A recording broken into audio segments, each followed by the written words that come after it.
can you then zoom back in to specific problems with Starship or any engineering problems you work on?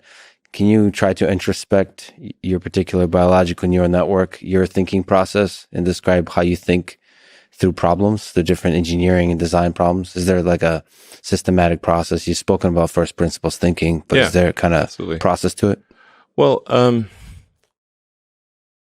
like saying like physics is a law and everything else is a recommendation. Like I've met a lot of people who can break the law, but I haven't met anyone who could break physics. So the first, for any kind of technology problem, you have to sort of just make sure you're not violating physics. And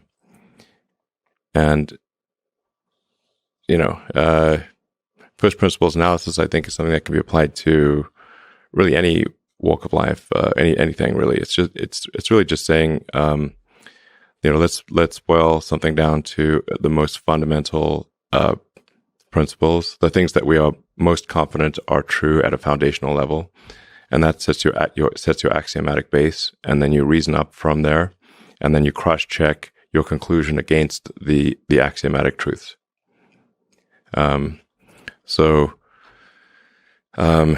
Some basics in physics would be like, are you violating conservation of energy or momentum or something like that? Then it's not going to work. So that's just to establish, is it possible? And then another good physics tool is thinking about things in the limit. If you take a particular thing and you scale it to a very large number or to a very small number, how do things change? Both like temporal, like in number of things you manufacture or something like that, and then in time. Yeah, like let's say take an example of like manufacturing, which I think is just a very underrated problem. And like I said, it's much harder to take an advanced technology product and bring it into volume manufacturing than it is to design it in the first place, by orders of magnitude. So let's say you're trying to figure out why is this part or product expensive? Is it because of something fundamentally foolish that we're doing, or is it because our volume is too low? And so then you say, okay, well, what if our volume was 1 million units a year? Is it still expensive? That's what I mean by thinking about things in the limit. If it's still expensive at 1 million units a year, then volume is not the reason why your thing is expensive. There's something fundamental about the design. And then you can focus on reducing the complexity or something like that in the design. You change the design to change the part to be something that is not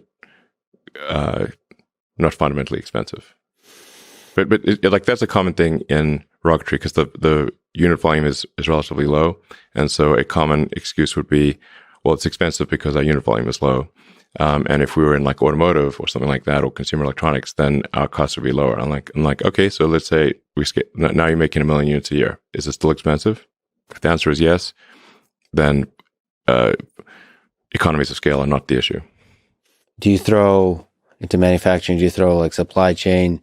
You talked about resources and materials and stuff like that. Do you throw that into the calculation of trying to reason from first principles, like how we're going to make the supply chain work here? Yeah. And then the cost of materials, things like that, or is that too much? Exactly. So, another a good example, I think, of thinking about things in the limit is if you take any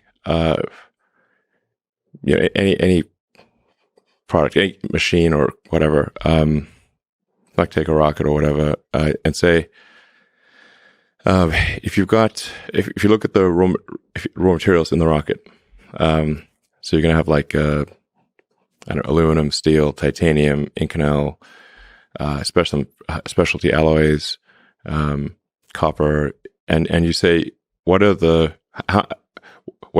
weight of the constituent elements of each of these elements, and what is their raw material value? And that sets the asymptotic limit for how low the cost of the vehicle can be unless you change the materials. So, and then when you do that, call it like maybe the magic wand number or something like that. So that would be like if you had like just a pile of these raw materials here, and you could wave the magic wand and rearrange the atoms into the final shape. That would be the lowest possible cost that you could make this thing for unless you change the materials. So then, and that is always almost always a very low number. So then what's actually causing things to be expensive is how you put the atoms into the desired shape.